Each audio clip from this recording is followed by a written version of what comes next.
everyone. Welcome to Guiding Voice podcast series, the guiding voice for a better future. This podcast is to help students and young professionals to shape their careers. Thank you for tuning in. This is Naveen and I'm with my co-host Sudhakar. Dear listeners, in this episode, we are presenting you the journey of CRM transformation in the era of Salesforce. Like Sam Walton, the founder of Walmart store said, there is only one boss, that is the customer. Customer relationship management, CRM, is core to any business as it plays a vital role in the overall inquiry to order cycle. To talk about this wonderful cycle, we are pleased to have Salim as our guest today. Salim Shah has been living in the world of legacy CRM and also witnessed the transformation from Siebel to Salesforce. Salim started his career in CRM with Tally Solutions, working through his journey with Wipro, Infosys, and also led digital transformation initiatives for GE, General Electric. He is now working as a global Salesforce practice leader for a major IT services consulting firm in Bengaluru. Coming to his education, Salim has done his Bachelor of Engineering from Maharashtra Institute of Technology along with his Masters in Software Engineering from BITS Pilani. Thank you, Salim, for joining us today and appreciate your valuable time. Thank you so much, Naveen and Sudhakar. Appreciate you having me on the session. This being an era of knowledge sharing, I think these sessions are very important both for listeners as well as for a speaker who's trying to contribute to society with these sessions. So it's a learning cycle, and I've always remembered a quote along my journey in my career is, see, we all are broken, right? And that is how the lights seeps in. So broken is, we have our own rough edges, we have our own shortcomings, and as long as we acknowledge that, there's always light coming in, which means that you keep on improving yourself. So it's not a journey only for listeners, but it's also a journey for speakers to talk about the experience, help others, but at the same time listen to others and see how we can learn from others and then improve ourselves. So this is a very wonderful initiative what you have started, and very valuable for everyone from the way I see it. So thank you so much for helping us in this journey, Naveen and Sudhakar. Appreciate that. That is very encouraging, Salim. Because of the support from patrons like you, we are able to move forward as per our plan. With that being said, let's get into your world of CRM. Can we start with the basics of the CRM domain? Like how does it start and where does it end? Sure, Sudhakar. If I can put CRM in a very simple way, I guess we play this part every day, right? We are a customer. We go to a shop, to a site, to an e-commerce site, Amazon, we buy something. So we already understand what a customer is. Okay. At the same time, we are also stakeholders in our careers to sell our services, right? So we also are selling in a certain way of what we do and how actually we are improving our products to service a particular need of a customer. So I guess in a simple way, we have played both the parts. We understand how important a customer is, and then we can relate this to our daily life where we start with a product which we go and buy. We want to have a wonderful experience, and that experience is really what we look for, to go back to the customer, to that brand again and buy that product, right? So this becomes more compelling, that whatever I am doing in terms of buying is much more enriching for me. It's something I enjoy, so that I stick on to that particular brand and then keep buying from that brand. And that is the crux of CRM. So how do I keep a customer engaged in terms of my interaction with the customer, making sure his experience or her experience with me is much more enriching, which the customer enjoys. Okay, and that might mean the product is good, it's of quality, I'm able to support the need, what the customer is looking for, or even in terms of how do I make sure that during the lifespan of the product, the customer is happy, so that the service becomes much more important. So it is an entire journey of a product lifecycle with the customer, where you focus on to build a relationship and make sure that the customer is engaged with you in all sense. Hope that makes sense. Yeah, it definitely makes sense. Thank you, Salim. Customer engagement and the engagement being positive are two things that definitely help us in this CRM activity. Salim, you have been in the industry for the last 20 years and have seen the evolution of various tools and platforms in this domain. What are the major transformations that benefited the customers big way? I think there has been a major shift. If I just recall this last, let's say 20 years, I think there was on-premise software, right? Where we used to have CRM sitting on the local infrastructure on our servers where we install and then we actually use that application software for our end users, right? Then we moved to more of application as a service where every application was on the cloud and which was easily accessible for our customers plus internal users, right? So that was a shift towards on-premise to cloud to a certain extent. But what really, was disruptive today, which we see is the model what Salesforce has brought in, which is a multi-tenant architecture where, you've got many customers on a single instance of a solution, okay? At the same time not impacting each other, right? That is one.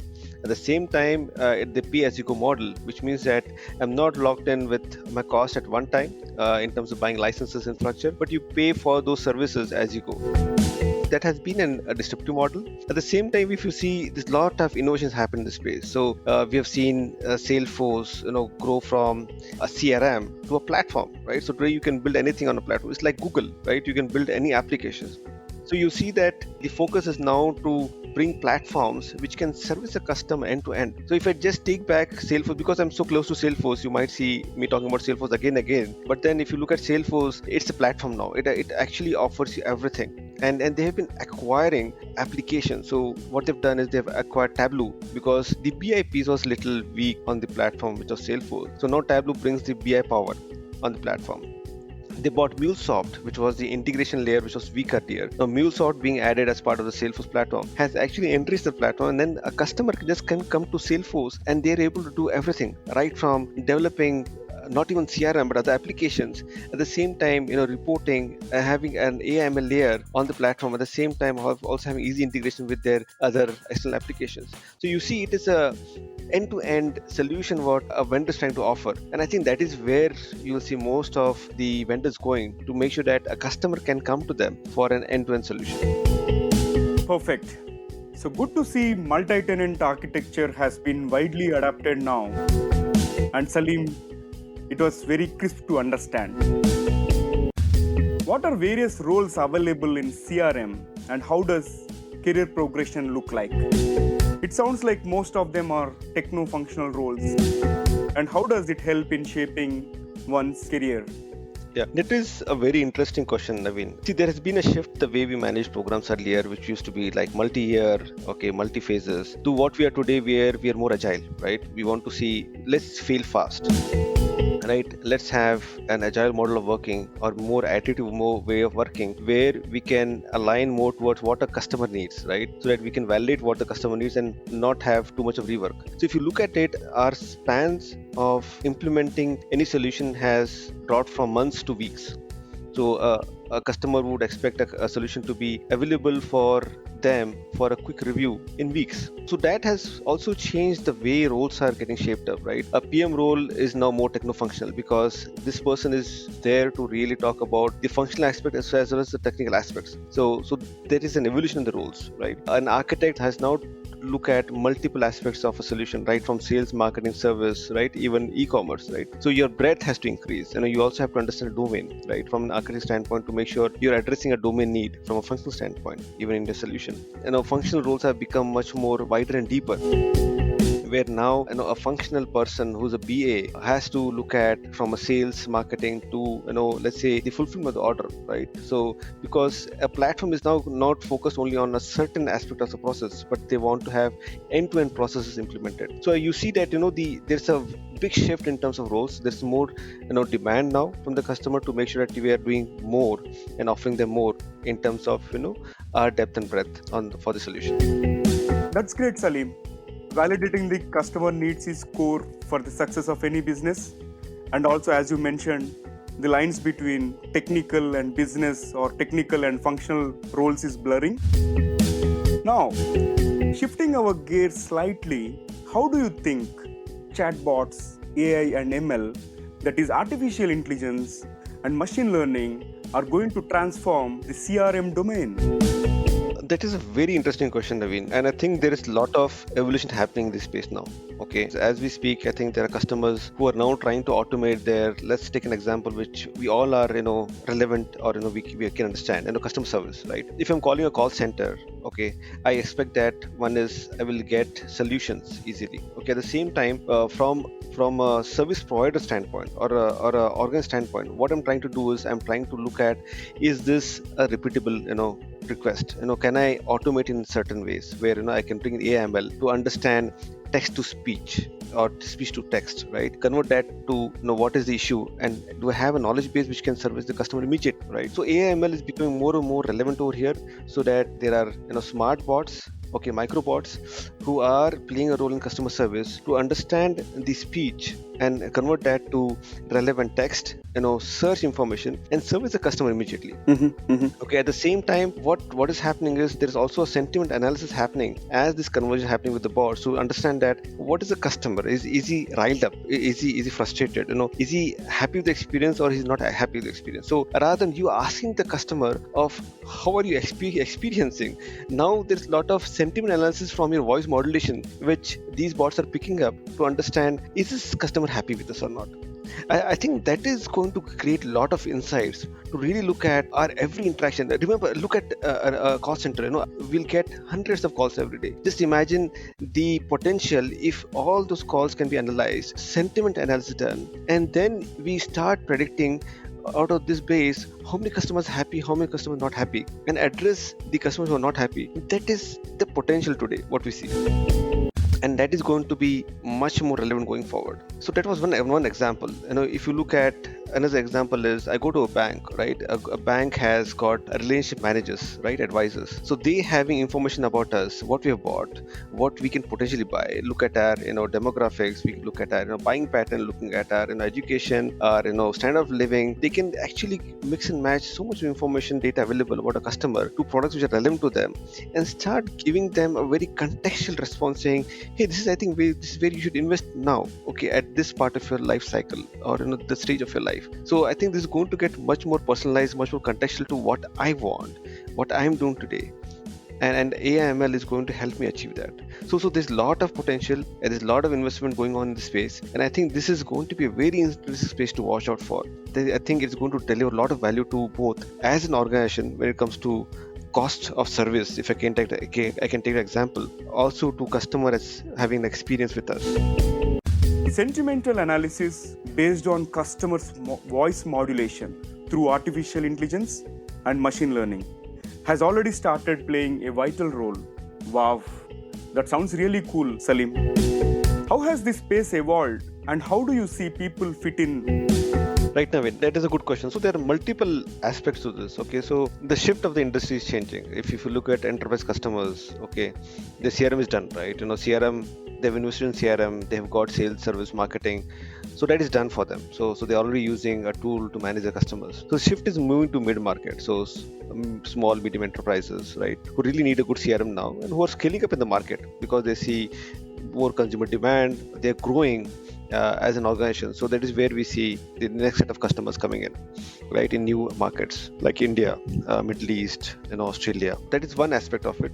The second aspect is if you go back to enterprise customers, since the basic is done of sales, service, marketing, the shift is now towards middle office, right? So they didn't have a good, let's say, configuring tool for the products. They didn't have a good pricing tool, right? Because now pricing with a lot of data, pricing is becoming more and more relevant. How do I now get to the right pricing strategy for my products? How do I enhance my quoting cycle so that I can respond to a customer much more faster? So these are the next set of transformations which we see. So the focus now when it comes to enterprise customers has now shifted to middle office, like CPQ, which is configure, price and quote, right? FSL is basically field service management, right? So how do I now move towards a better field service to service my customers? E-commerce is again becoming very relevant now.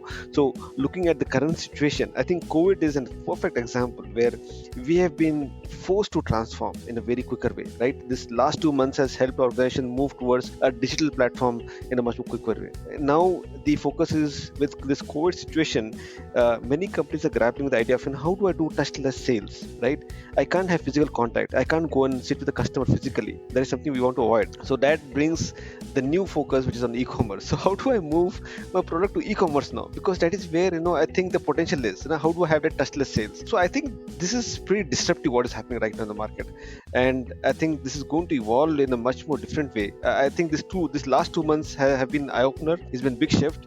And we'll see this industry taking a new direction. And I'm not the right person to speak about it because I'm also trying to understand where it's going. But I think we'll see how things move, and we'll learn to adapt to it. Agreed. COVID has actually indeed accelerated many business transformation initiatives. On that topic, what type of business transformation are clients going through as of now, Salim? Where do you see the shift? Sudhakar, that is a very, very good question which we have been grappling for the last, I think, 5-10 years. So if you look at it, there was a shift on, we were focusing on customer experience, right? Up to a certain extent in the last, 5 years. Customer experience still prevalent. It's very important. We want to make sure the experience of the customer is awesome so that there's loyalty from the customer, they stick to the brand, right? So that is a current prevalent tenant, if I can say, which is going to be prevalent even in the future. But what has happened is there is a shift now on experience in general, where instead of always focusing on customer experience, what is my employee experience? Because that is the experience which is going to help the employee serve better my customer. That is an experience which is going to help my employees be more productive, right? That is an experience or a tenant which is going to help me reduce my internal costs, right? So the more productive I am in an organization, the more I'm able to do fast, the less cycle time I've got. That is going to reduce my cost and also turn on time for a customer.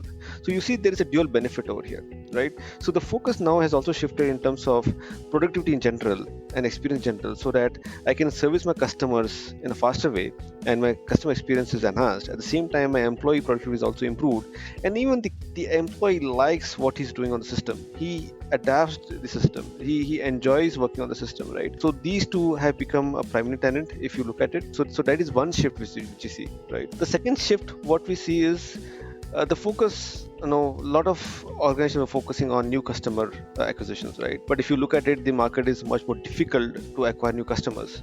The cost to acquire new customers is 5 times, okay, compared to a cost to retain a customer, right? So the shift is also to make sure that my existing customer base is retained, okay, there's loyalty maintained, and I can generate more revenue from my customers, okay. And if I go back, if I look at certain industries like manufacturing, oil and gas, utilities, the focus is now where how can I use what I've sold to my customer, right? Use that entire asset database and start giving much more mature products to the customer. So if I've sold a product to a customer 5 years back and I've got a better product now which is going to help him in terms of cost saving, in terms of productivity, I would then run a campaign to really capture that database of what I've sold and then upsell and cross-sell.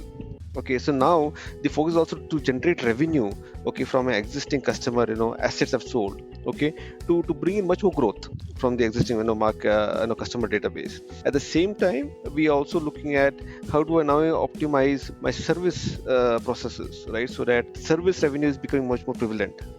Now that new customer acquisition is getting difficult, how do I service more? How do I enhance my customer service? How can I generate more revenue from my customer service? So that also has become much more prevalent today, and that is why you see domains like field service management is becoming much more prevalent, right? OTR, that is order to receivables, is becoming much more prevalent, so that I can give more transparent to customers, saying what I'm doing, how I'm servicing him, when can he expect a good to be delivered at their site, what is the service cycle to make sure the goods are working fine, okay, and they're productive and also efficient at the same time, right? So these are the major shifts which you see in the industry right now, and I think this is going to grow and grow more with AML coming in, and also new aspects like e-commerce coming in.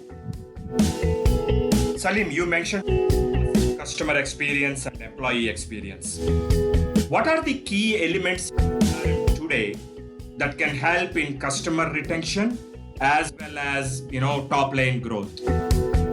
Yeah, so I think like we just discussed now, I think the bottom line is becoming more and more important. So with my current set of employees, okay, I can generate more revenue. So my productivity becomes important. Okay, cost becomes more important, where I can bring, like we spoke about an example about a call center, right? If I can have smart bots, micro bots, servicing my customers, my call center costs will go down, and I will actually have a human experience only when there's a issue or a technical problem or an issue which has come up which is not there and existing in a database, right? That is where we need human intervention to come in place. So that is going to reduce our cost of servicing our customers also at the same time. So I think the major tenets, if you look at, which is going to play a bigger role, is how do I reduce my underlying cost to service my customers, to manage my customers? How can I improve my cycle time, right, in terms of response to my customers, so that the experience becomes more and more enriching, right? And how do I bring transparency across the entire spectrum? So while a customer comes to us with an inquiry, until we fulfill that inquiry and it becomes an order for us and we deliver that order to the customer, this entire cycle chain has to be transferred to the customer. So that if you go to an Amazon site, if I buy, let's say, a laptop, and if I don't know when it's going to get delivered, where is it in terms of delivery logistics, and is it going to come tomorrow or after tomorrow, it is going to be very hard for me to really appreciate that experience, right? So this transparency of end to end is becoming more and more important, right? From a small product which can be a cup which you order on Amazon to maybe an aircraft engine which is going to get delivered to a customer, right? So this end-to-end transparency is becoming much more prevalent now, and the more we actually improve this, the more customer experience is going to improve, and the more retention we're going to have. Make sense? Transparency and awesome experience. I think that is the current and way forward. Thank you, Salim, for that. A little bit of different topic. What is one great piece of advice that you received, and how did it help you, Salim? That is a very interesting and tricky question, Sudhakar. Okay, now I think G has been a pretty transformative experience for me. Okay, in terms of I've learned a lot. I've worked with a lot of leaders there. But I think one tenet which people really focused on, and if I can summarize that, as fear. Okay, see, a lot of us in the career journeys, okay, we are hesitant. We understand certain aspects of what we know as knowledge and what we're trying to learn to acquire knowledge, right? So there are certain boundaries where we are comfortable and we are not comfortable, and those boundaries define our fears, saying, hey, if I go beyond this point, I think I will look stupid. I think I don't know what I'm doing, so I might falter, I might fail, right? And those boundaries are something which are creating, are limiting our potential. And G has been very much relevant to help me remove those boundaries, saying, you are a person, you have your own strengths, you understand, you bring capability of your own, and you can take decisions on your to make sense what helps organization, and that has helped me remove those boundaries, okay, from what I'm doing today. So many times what I've seen in the past is, I would stop asking questions, okay, because of certain fears, okay, or I would wait for certain decisions to be taken so that I know that this is the right way to go. And this is where I think we have to also look back and say, I think we should not be waiting, okay, for us to get directions. We should not stop asking questions, because every question is relevant, and there's nothing as a stupid question, right? So a shift, what I feel is that we as professionals have to dissolve those boundaries of fear, okay, have confidence in ourselves, saying, I think we know, we acquire some knowledge, and that is what we have to leverage to be an advisor of the future. I think we know our stuff. We can provide value to any person we're talking to, be it on this call, be it a child we're talking to, or be it a senior professional or a senior person in the organization we're talking to. I think we carry certain amount of capability, certain amount of expertise, and certain amount of value which we are delivering as a person, and that is relevant in all aspects. I think that will help us, do more than what we can do today. That will help us leap into the future, saying, I can do X amount more than what I thought my potential was, because now I'm not trying to limit myself. So I think we have to move towards being an advisor of the future, to do more what we can do and help people in whatever aspects they are, to keep moving ahead. I think that is the basic thing I think we should focus on to make ourselves much more better every day. That's great, Salim. Fear of failure limits the potential, and that's absolutely true. We need to be confident and just move forward. Very well said. Salim, I know that your sons are keeping you very busy these days. However, you made an effort to join us, so thank you so much for sparing time from your personal schedule. Salim, I know that your sons are keeping you very busy these days. However, you made an effort to join us, so thank you so much for sparing time from your personal schedule. Salim, we really appreciate your insights in this episode. It was indeed a great conversation with a lot of knowledge on CRM transformation journey. I'm sure our listeners got immensely benefited with your thoughts and your experience. Great. Same here. I think, I appreciate Sudhakar, Naveen, you taking out time. Okay. And it's not only, to the larger audience, but you're also helping each of us learn, both as a listener, as a talker, right? Because I'm also listening to most of your podcasts and they're pretty interesting. They're pretty enriching for me also to understand, different aspects, different perspectives, which you bring to this table in this podcast. So this is a journey where we all are in to learn continuously. And I think, this is going to help us remove, if I can say, our rough edges, right? Everybody has got some rough edges. So I think we have to work on those rough edges. So this is very relevant what you're doing. And I think this is going to take a lot of substantial amount of time from you guys to plan, execute, to make sure this is perfect. So thank you so much that you are actually doing this for the larger community, and I truly appreciate you taking out time to put this together, and actually taking out time from your busy professional lives to help us out. So thank you so much, Naveen and Sudhakar. Thank you, Salim. Excellent. Dear listeners, to know more about our speaker and the content, visit or follow us on social media. All right. It brings us to the trivia segment of this episode. And today's trivia is related to Twitter, one of the popular social media platforms most of us are already in. Guys, have you heard of a term called Twillionaire before?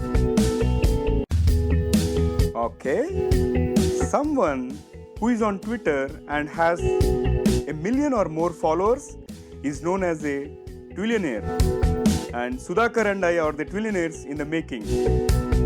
Alright, so that's it for today. Thank you for listening. So if you'd like to share any trivias, please feel free to share them through email, theguidingvoice4u@gmail.com, or you can SMS us or WhatsApp us on India number 9494587187. We will not only share the best trivias in future episodes, but we will also announce your names on this show. Again, folks, we are open for suggestions on topics that you would like to hear from us through email.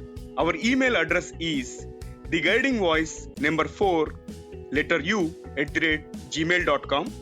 I repeat, the email address is theguidingvoice4u@gmail.com, and you may also WhatsApp us on India number 9494587187. Request you to like our page on Facebook, facebook.com/theguidingvoice4u, and follow us on Twitter, twitter.com/guidingvoice, to stay tuned about future episodes. There is more in store. Until next time, have a wonderful time. Take care and be safe. Thank you for listening. Thank you so much.